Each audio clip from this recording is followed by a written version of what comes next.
میں نے پوچھا جبریل یہ کون ہے؟ عرض کی یا رسول اللہ یہ آپ کی امت کی وہ عورتیں ہیں جو اپنے بچوں کو دودھ بھی پلاتی ہیں۔ آج دودھ نہ پلانا یہ بھی فیشن بنتا جا رہا ہے۔ دیہات گاؤں میں اپنے یہاں نہیں ہے ایسا، لیکن بڑے شہروں میں ہم جاتے ہیں تو یہ شکایت ہے کہ بچوں کو دودھ نہ پلانا فیشن ہو رہا ہے۔ ڈبے کا دودھ پلاتی ہے مائیں، بکری کا دودھ پلاتی ہے، بلا وجہ بھینس کا گائے کا دودھ پلاتی ہے۔ بھائی کوئی گزرو تو الگ بات ہے، لیکن بچوں کو دودھ پلاؤ، اس لیے کہ ہمارے یہاں مقصد بچوں کو صرف دودھ پلانا نہیں ہے، اصل میں ماں کا دودھ بھی پیتا ہے تو بچہ بڑا ہوتا ہے، اور گائے اور بھینس کا دودھ پیتا ہے تو بھی بڑا ہوتا ہے، ڈبے کا دودھ پیتا ہے تو بھی بڑا ہوتا ہے، مگر فرق اتنا ہے ڈبے کا، گائے کا، بھینس کا، بکری کا دودھ پی کر بڑا ہوگا تو صرف بڑا ہو جائے گا، لیکن اگر ماں کے سینے کا دودھ پیے گا تو ماں صرف دودھ نہیں پلاتی بلکہ اپنے سینے کے جذبات اس کے اندر منتقل کیا کرتی ہے، اپنے احساسات منتقل کیا کرتی ہے۔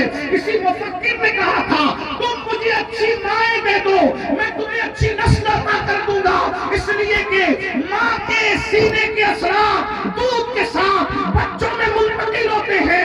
اس کا سب سے بڑا ثبوت یہ ہے کہ لوگ کہتے ہیں کہ امام حسین کے تکیے پہ سر نے نیزے پہ کیسے قرآن سنایا، میں نے کہا جس کی ماں فاطمہ ہوتی ہے یہ دودھ کا اثر ہے کہ کسی کا بیٹا ممبر پہ قرآن پڑھتا ہے، کسی کا بیٹا محراب پہ قرآن پڑھتا ہے، کسی کا بیٹا مینار پہ قرآن پڑھتا ہے۔ جس کی ماں فاطمہ ہوتی ہے اس کا کٹا ہوا سر نیزے پر قرآن سناتا ہے، اس لیے کہ اس ماں نے تلاوت کی، بچے کو شکم میں رکھ کر جھولا دیا تلاوت کرتے ہوئے، اور تلاوت میں اپنا وقت گزارتی رہی، چکی پیستی ہے تو تلاوت کرتی ہے، جھولا دیتی ہے تو تلاوت کرتی ہے، عبادت کرتی ہے تو تلاوت کرتی ہے، گھر کا کام کاج کرتی ہے تو تلاوت کرتی ہے۔ جس کی ماں رات دن تلاوت میں قرآن کرے اس کا بچہ نیزے پہ قرآن سناتا ہے۔ اس لیے ماں اپنے بچوں کو دودھ پلاؤ، اس لیے کہ کردار منتقل ہوتا ہے، جذبات منتقل ہوتے ہیں، احساسات منتقل ہوتے ہیں۔ یہاں ایک بات مجھے یاد آئی، عنوان میں نہیں لیکن بات عنوان سے ٹچ ہے۔ ایک مرتبہ حضرت ٹیپو سلطان کے چھوٹے بھائی کو ٹیپو سلطان نے انگریزوں سے بات کرنے کے لیے بھیجا۔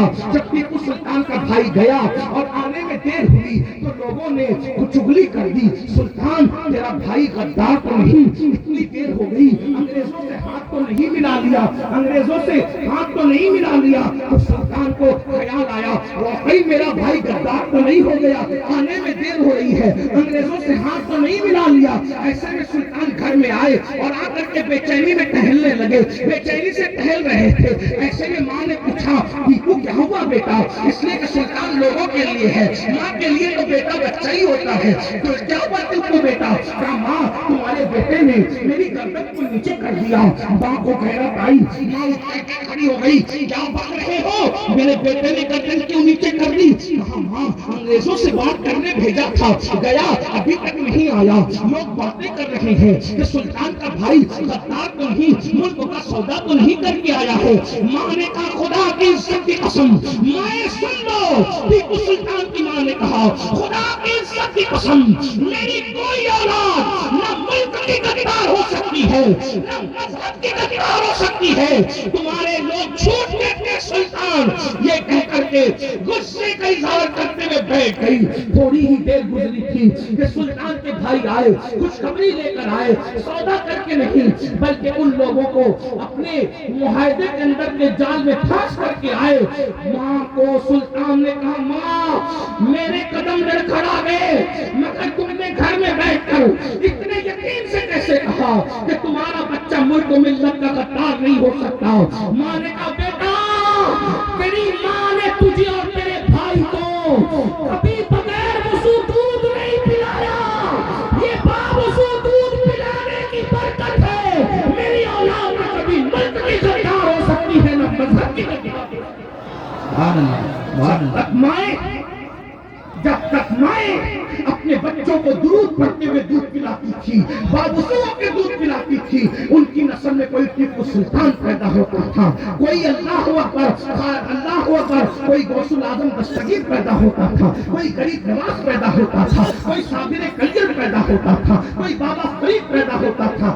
آج مائیں سیریل دیکھ کے دودھ پلا رہی، بلکہ اب تو دودھ پلا بھی نہیں رہی ہے۔ جو ماں اپنے بچوں کو دودھ نہیں پلائے گی وہ تیار ہو جائیں سانپوں سے، جہنم کے سانپوں سے اپنے سینے کو کٹوانے کے لیے۔ اور یہ تو ایک حدیث کی بات ہوئی، سائنس کی بات کروں۔ آج سائنس کا کہہ رہے ہیں پوری دنیا میں سب سے زیادہ عورتوں کو سینے کا کینسر ہو رہا ہے، اور سینے کے کینسر کی سب سے بڑی وجہ یہ ہے کہ جو عورتیں اپنے بچوں کو دودھ نہیں پلاتی وہ سینے کے کینسر میں مبتلا ہو جاتی۔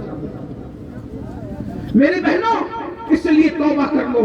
پھر اس کے بعد اب جلدی جلدی پڑھوں، اللہ کے سچے رسول صلی اللہ علیہ وآلہ وسلم ارشاد فرماتے ہیں، آقا کریم صلی اللہ علیہ وآلہ وسلم فرماتے ہیں کہ ہم اور آگے بڑھے تو ہم نے کیا دیکھا کہ اللہ اکبر، کچھ لوگ ایسے ہیں جن کے بدن سے پاخانے کی بدبو آئی، پاخانہ سمجھ لینا، جن کے بدن سے، جسم سے پاخانے کی بدبو آ رہی اور وہ گندگی اور غلاظت کو منہ سے چاٹ رہے، ان کے بدن میں پاخانے کی گندی سڑی ہوئی بدبو ہے اور وہ غلاظت اور گندگی کو منہ سے چاٹ رہے ہیں۔ ہم نے پوچھا جبریل یہ کون ہے؟ تو جبریل امین نے کہا یا رسول اللہ یہ آپ کی امت کے زانی مرد اور زانی عورتیں ہیں، یہ زنا کرتے تھے دنیا میں۔ آج زنا کو فیشن کا نام دے دیا گیا۔ آج 16 17 سال کے لڑکے اور لڑکیاں، آپ کے ہمارے ایسا نہیں ہوتا، لیکن چونکہ تقریر پوری دنیا میں جاتی ہے تو ہم اللہ سے دعا کرتے ہیں کہ جن کانوں کو اس تقریر کی ضرورت ہے اللہ ان کانوں تک یہ پہنچا دے۔ آپ ایسے نہیں ہیں، لیکن بات ہوتی ہے، حاضروں کو مخاطب کر کے غائب لوگ تک بات پہنچانا مقصود ہوتا ہے۔ اللہ سے دعا ہے کہ جن کاموں کو اس گفتگو کی ضرورت ہے اللہ ان کاموں تک پہنچا دے۔ اب زیادہ وقت نہیں، بہت مختصر میں بات سب کر کے سمیٹ لوں گا۔ 16 سال کی عمر میں زنا عام ہو رہا ہے۔ آج سے 10 سال پہلے کسی مفکر نے کہا تھا ہر 5 منٹ میں زنا ہوتا ہے۔ اللہ اکبر، 10 سال پہلے یہ حال تھا، اب کیا حال ہو رہا ہوگا؟ اب تو یہ باتیں سننے میں آتی ہے کہ بھاوچ کے ساتھ دیور نے غلاظت کر دی، سالی کے ساتھ بہنوئی نے غلاظت کر دی، پیر نے مریدہ کے ساتھ غلاظت کر دی، اس نے اس کے ساتھ کر دی، اس نے اس کے ساتھ کر دی۔ یہ سچے پیروں کے لیے نہیں کہہ رہا ہوں میرے بھائی، ایک عام بات میں کہہ رہا ہوں، وہ دعا تعویذ کرنے والے نے اس کے ساتھ ایسا کر دیا۔ وجہ ایک بات، عورتوں کی طرف سے بے پردگی عام ہو گئی، مردوں کی طرف سے نگاہوں پہ کنٹرول ختم ہو گیا۔ قرآن کہتا ہے قل للمؤمنین یغضوا من ابصارہم، مومنوں سے کہہ دو محبوب کہ اپنی نگاہوں کو نیچی رکھیں۔ میرے بھائی یاد رکھنا، اسلام عورت سے مصافحہ کرنے کو بھی حرام قرار دیتا ہے۔ یاد رکھیے، اپنی عورتوں کو پردے میں رکھنا سیکھو، اپنی بیٹیوں کو پردے میں رکھنا سیکھو۔ اگر زنا پہ کنٹرول کرنا چاہتے ہو عورتیں پردہ کریں، عزت آپ چاہتے ہو، حفاظت چاہتے ہو عورتیں پردہ کریں۔ کس سے؟ میرے بھائی جب نبی سے پردہ کرنا فرض ہے تو اب آپ کس کے سامنے بے پردہ اپنی بیٹی کو لے جانا چاہتے ہیں؟ چچا زاد بھائی سے پردہ کرنا فرض ہے، خالہ زاد بھائی سے پردہ کرنا فرض ہے، پھپھی زاد بھائی سے پردہ کرنا فرض ہے، دیور سے پردہ کرنا فرض ہے، جیٹ سے پردہ کرنا فرض ہے۔ افسوس آج آپ لوگ پردے کے جو ہے وہ دور سے دور چلے جا رہے ہو۔ آپ کو پتا ہے اللہ کے رسول علیہ السلام نے شب معراج جب جنت کی سیر کی تو میرے آقا نے معراج سے آ کر کے بتایا، آقا کریم فرماتے ہیں کہ میں نے جنت کے دروازے پہ لکھا ہوا دیکھا کہ جنت دیوسوں پر حرام کر دی گئی ہے، جنت دیوسوں پر حرام کر دی گئی ہے۔ صحابہ نے پوچھا یا رسول اللہ یہ دیوس کون ہے؟ تو آقا فرماتے ہیں جس کے گھر کی عورتیں بے پردہ گھومتی ہے اور وہ منع نہیں کرتے وہ دیوس ہے۔ دیوس اللہ نہ ان کی نمازیں قبول کرتا ہے، نہ ان کی دعائیں قبول کرتا ہے، نہ ان کا فرض قبول کرتا ہے، نہ ان کا نفل قبول کرتا ہے۔ اپنی بیٹیوں کو پردے کا پابند بناؤ۔ ولیمہ میں کیا چل رہا ہے، شادیوں میں کیا چل رہا ہے؟ بہت معذرت کے ساتھ بہت اللہ والے بنتے ہو, بہت بزرگوں کے غلام بنتے ہو, کیا ہماری بیٹیاں لپسٹک لگا کر کے شادیوں میں شریک نہیں ہو رہی ہے؟ جس مذہب نے اجازت دی ہے لپسٹک لگانے کی, محققین تو کہتے ہیں جو ہونٹوں پر لالی لگائی جاتی ہے اس پہ سور کی چمڑی ملی ہوئی ہے, خنزیر کی چمڑی. ان بہنوں کو شرم نہیں آتی؟ یہ علماء کی محفل میں بھی آتی ہے, مشائخ سے محبت بھی کرتی ہے, سیدہ فاطمہ سے محبت بھی کرتی ہے. ارے تمہارے ہونٹوں پر جب سور کی چمڑی تمہارے کھانے کے ساتھ منہ میں جا رہی ہے, تم سور کی چربی اپنے منہ میں ڈال رہی ہو, بتاؤ تمہارے بچے نیک کیسے ہوں گے, تمہارے بچے پریشان کیسے ہوں گے؟ سرخی لگا کر نکل رہی ہو. اسلام سنگھار کرنے سے منع نہیں کرتا, اسلام کہتا ہے سنگھار ضرور کرو, اپنے شوہر کے لیے کرو, گھر میں رہنے کے لیے کرو, شوہر کا دل خوش کرنے کے لیے کرو. شادیوں میں جانا کون سی بات ہے؟ میں تو آپ کو مشورہ دیتا ہوں, اگر آپ زنا پہ کنٹرول چاہتے ہیں, شادی میں ولیمے میں جانا میں حرام نہیں کہہ رہا ہوں, یہ فیصلہ تو مفتیان کرام کریں گے. احتیاطی تدابیر کوئی چیز ہوتی ہے, اپنی عورتوں کو شادی بیاہ سے روکو. کیا کہنے منع کر دو. ارے جب فتنے کے خوف سے ہم اللہ کے گھر نہیں بھیجتے اپنی عورتوں کو, فتنے کے خوف سے جب اللہ کے گھر میں نہیں بھیجتے اپنی عورتوں کو, تو فتنے کے خوف سے اگر دوسروں کے گھر سے روک لیے تو کون سی قیامت آ جائے گی؟ کیا بات. نکال دو یہ سب معاملات. یہ شادی بیاہ آج کل کانٹیکٹ پیدا کرنے کے لیے سبب بنتے ہیں. کیوں؟